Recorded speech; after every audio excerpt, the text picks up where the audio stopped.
محکمہ ریونیو اور محکمہ اینٹی کرپشن کے درمیان جاری کشیدگی کے باعث کوئٹہ سمیت بلوچستان بھر میں تحصیل دفاتر بند کر دیے گئے۔ 4 روز سے جاری احتجاج کے باعث سائلین کو شدید مشکلات کا سامنا کرنا پڑ رہا ہے۔ عوام نے صوبائی حکومت سے کشیدگی ختم کرنے اور تحصیل اور دفاتر کو کھولنے کا مطالبہ کیا ہے۔ چند روز سے قبل محکمہ ریونیو اور اینٹی کرپشن کے درمیان تنازع چلا آ رہا ہے۔ محکمہ ریونیو کا کہنا ہے کہ محکمہ اینٹی کرپشن نے لینڈ مافیا کی ایما پر اختیارات کا تجاوز کرکے ہمارے 2 کارکنوں کو گرفتار کیے ہیں۔ قانونی معاملہ زمینی لینڈ ریونیو ایکٹ کے تحت کیا جاتا ہے، جو کہ عدالتی کارروائی ہے۔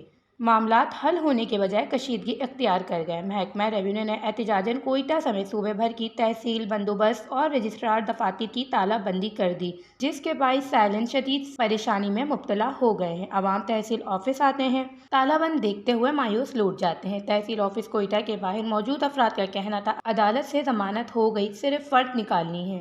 4 روز سے تحصیل آفس کے چکر لگا رہے لیکن آفس بند ہے۔ فرد نہ ملنے کی وجہ سے ضمانت بھی کٹھائی میں پڑ گئی ہے۔ اس کے علاوہ بھی زمین گھر اپنے نام کرنے کے لیے بھی تحصیل آفس آنا پڑتا ہے، لیکن گزشتہ 4 روز سے چکر لگا رہے ہیں لیکن کوئی پرسان حال نہیں ہے۔ انہوں نے کہا، ہم حکومت بلوچستان اور چیف سیکریٹری بلوچستان سے مطالبہ کرتے ہیں کہ معاملے کو جلد سے جلد حل کریں تاکہ عوام کو اذیت سے چھٹکارا مل سکے۔ دوسری جانب محکمہ ریونیو کے ذرائع کا کہنا ہے کہ جب تک ہمارے مطالبات تسلیم نہیں ہوتے اس وقت تک احتجاج جاری رہے گا۔